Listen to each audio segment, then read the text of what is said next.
안녕하세요. 법무사TV의 윤동현 법무사입니다. 안녕하세요. 문은지 법무사입니다. 안녕하세요. 김영룡 법무사입니다. 자, 오늘 드디어 법무사 Q&A 시간이 돌아왔습니다. 자, 박수!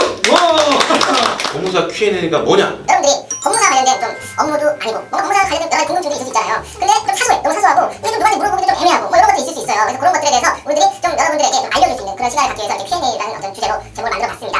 그래서 오늘은 이제 첫 번째 시간으로 법무사하면 떠오르는 단어가 있죠. 업무 관련해서. 네, 부동산 등기. 제 생각에 대한민국에서 가장 또 등기에 가장 또 최고의 전문가는 또 법무사라고 생각을 하는데 그래서 그 등기사항 증명서를 발급하는 방법, 그 등기사항 증명서를 또 보는 방법도 있잖아요. 그렇죠. 그런 것도 잘 모르신단 말이에요. 어디 가서 뭐 인터넷 보고 하면 또 잘못된 정보도 많고 하기 때문에 그러한 기본적인 것들을 좀 알려드리기 위해서 오늘 이렇게 Q&A 시간을 준비해 봤습니다. 요즘 기사가 좀 떴더라고요. 부동산 공인중개사 한 분이 그 등기부 등본, 등기사항 증명서를 위조해서 본인 건물이 아닌데 본인 건물로 소유자를 위조를 해서 전세로 세입자들 수십 명을 이렇게 계약을 하고 그 전세 보증금을 착복했던 그런 사건이 있었죠.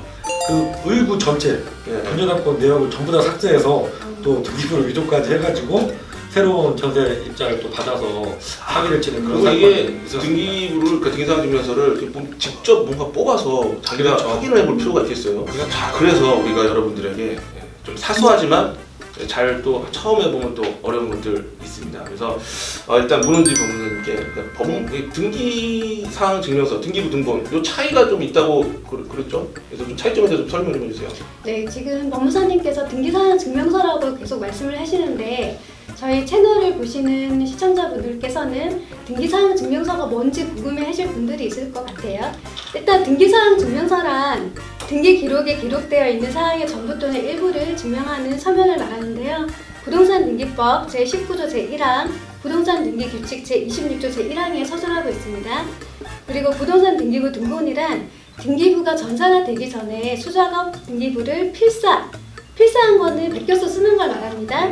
그리고 전자복사기를 이용해서 등사하는 방법으로 등기부의 전부 또는 일부를 교부했던 방식을 오늘날의 등기부 등본 또는 초본이라고 합니다. 두 개의 차이는 있죠? 네네. 저기 네. 죄송한데 제가 볼 때는 너무 어렵거든요.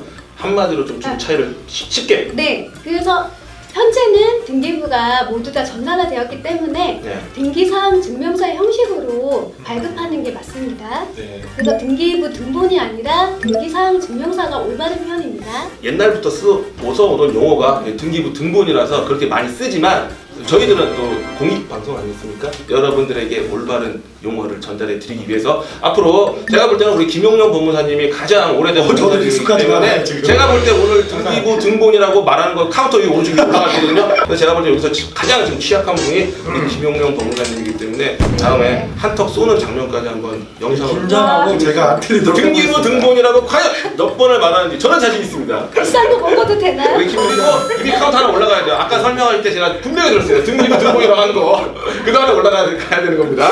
옛날에 그 용어 맞나요? 등기부 등본을 발급받던 시절, 그렇죠? 그 시절에는 법무사에게 찾아가서 법무사가 돈을 받고 네. 등기부 등본을 등기소에 가서 신청을 하면 며칠 있다가 발급을 받았던 시절이 있었다고 합니다. 저는 그 시절은 안 됩니다. 그 시절은 아니시죠? 네. 그 시절은 아니시죠? 네, 그러니까 등기부 등본도 그렇게 발급받기 어렵던 시절이 있었는데 요즘은 이제 옛날 같지 않지 않습니까? 네. 예, 우리 또 인터넷으로 또 전산화가 된 이 세상에서 등기사항 증명서를 발급받을 수 있는 방법은 여러 가지가 있습니다. 그것에 대해서 우리 또 폭넓은 지식을 갖고 계신 문은지 법무사님 소개 한번 부탁드릴게요. 네, 우리 윤 법무사님이 말씀하신 것처럼 이제 가까운 법원이나 등기소 그리고 무인 발급기가 설치된 동사무소 구청에 가서 직접 내 방에서 발급하는 방법도 있지만 네. 요즘에는 컴퓨터가 다 있으시잖아요. 그렇죠. 컴퓨터를 통해서 인터넷 등기소에 접속하신 다음에 등기사항 증명서를 열람 발급하는 방법이 있습니다. 등록을 했어요 금방? 했어. 등기사항 증명서를 있습니다. 자, 그리고 세 번째, 외부에 계시다가 급하게 등기사항 증명서를 보실 일이 있잖아요. 예. 그러실 때는 스마트폰을 통해서 인터넷 등기소 어플을 설치하신 다음에 등기사항 증명서를 열람하실 수가 있습니다. 거의 뭐 이제 뭐 다 거의 외운 것 같아요. 뭐 암기 기계 같은. 자, 여러분 등기사항 증명서를 열람하는 거에는 700원이고요. 발급하는 거는 1,000원입니다. 그렇죠. 차이가 그렇죠. 있죠. 예, 여기 김용준 법무사님이 계속 그러네. 법무사님 열람과 발급의 차이 뭔가요? 열람은 열람인용이라고 가운데 크게 적혀 있잖아요. 네. 찍혀 있습니다. 네, 그리고 마지막에 그 결제를 하신 다음에 체크한 날에 열람 요약이라는 란이 있는데 체크를 하시면 한눈에 보실 수가 있어요. 네네. 자, 그러면 네. 우리가 발급 방법에 대해서는 알아봤잖아요. 이제 등기사항 증명서 뽑았으면 이걸 봐야 될 거 아니에요. 지금 네. 갖고 계신 게 뭔가요? 예, 이게 제가 방금 출력해온 네. 용어를 아끼지 마세요. 편하게 하세요. 편하게. 등기사항 증명서입니다. 무상 등기사항. 그 등기사항 증명서를 그럼 과연 어떻게 보는 것인지 일반인 국민들께서 잘 모르실 수가 있어서 간단하게 설명을 드려보도록 하겠습니다. 크게 등기사항 증명서는 세 가지 부분으로 이루어져 있습니다. 표제부가 있고, 갑부가 있고, 을부가 있고 이렇게 지금 세 화면에 가지. 나가고 있는 거죠. 이 등기사항 증명서가. 네, 나가고 있습니다. 여기 나가고 그렇죠, 있습니다. 그렇죠. 네, 이루어져 있는데요. 첫 번째 표제부. 표제부는 어떤 거죠? 표제부에는 건물의 표시, 구조, 면적 이런 것들이 표시가 그렇죠, 되죠. 그렇죠, 네. 그렇죠.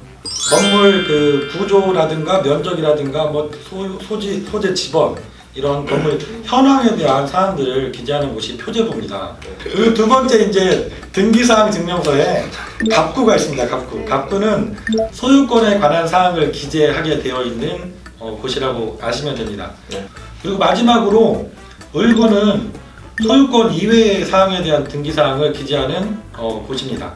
그래서 을구를 볼 때 좀 조심하시고 알으시면 좋은 게 우리가 대부분 이제 집을 사시거나 부동산을 매입하시면 근저당권 설정 등기 내역에 보면 채권 최고액이라고 기재되어 있습니다. 이게 보통 은행에서 대출 받으면 몇 프로 정도 등기가 되죠? 은행에서 120%에서 150%까지 채권 최고액을 잡는 걸로 알고 있어요. 네네네네. 그러니까 내가 건물주가 1억을 대출을 받았다고 하면 거기 채권 최고액에는 1억 2천이나 1억 3천 이렇게 5천까지? 기재가 되게 되어 있습니다. 이것도 아시면 좋을 것 같고요. 마지막으로 등기부부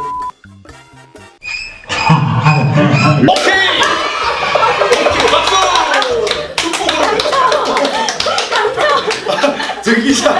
등기사항 증명서를 보실 때 꼭 확인하셔야 되는 사항이 등기사항 증명서 그 하단에 얼굴 빨개졌어. 왼편에 보시면 그 발급 일시가 적혀 있습니다. 그래서 우리가 등기부를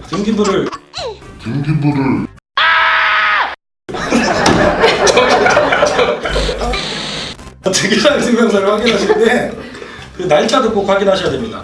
예를 들어서 오래전에 발급되었던 등기사항 증명서라고 하면 그 발급된 이후에 새로운 등기 뭐 가압류라든가 가처분 같은 그렇죠. 처분 제한 등기가 들어올 네. 수도 있고 새로운 근저당권 설정 등기가 들어와서 그렇죠. 사실은 제한이 훨씬 더 큰데도 네. 모르고 그냥 부동산을 계약을 하게 되시면 피해를 볼 수가 있기 손해를 때문에 많이 보시게 되시죠? 내가 계약하는 그날 반드시 새로 등기사항 증명서를 발급하셔서 그 날짜로 발급된 등기사항 증명서를 사항을 다 확인하시는 게 아주 중요한 문제 중 한 가지입니다. 자, 등기사항 증명서를 열람이나 발급했을 때 신청사건 처리 중이라고 뜨면 그거는 그 부동산에 어떤 다른 사건이 지금 접수가 된 상황이기 때문에 신중하게 한번 보셔야 될 것 같습니다. 오늘 많이 해갖고 오셨네요. 이거는 저기 실무를 많이 하다 보니까 그런 일들이 종종 있더라고요. 네. 그래서 항상 저희가 주의해서 이제 일 처리를 해야 됩니다. 주위에서 뭘 봐야 되죠? 주의해서 뭘 봐야 되냐고요? 등기사항 증명서를 봐야 됩니다. 천천히. 어떻게 더 하실 말씀 없으세요? 끝났습니다. 예. 오늘 얼른 끝났으면 좋겠습니다. 오늘 주제가 뭐라고요? 등기사항 증명서 발급 방법과 보는 방법. 네, 발급 새로운 용어를 우리가 이렇게 그렇죠. 계몽 운동을 해야 되지 않겠습니까? 정확한 네. 표현을 쓰는 게 그런데 좋죠. 우리도 아직 이렇게 못하고 있단 말입니다. 예, 그러니까 앞으로 여러분들에게 좀 유익하고 좀 이렇게 재밌고 이런 정보를 전달해 줄 수 있는 이런 좀 주제가 됐으면 좋겠어요. 앞으로도 네. 다음에도 또 재밌는 주제 준비해서 또 한번 열심히 있잖아요. 준비하겠습니다. 예, 알겠습니다. 자, 그럼 오늘 이것으로 마치도록 하고요. 예, 마무리를 하겠습니다. 여러분과 함께하는 생활법률 전문가 법무사 TV였습니다. 감사합니다.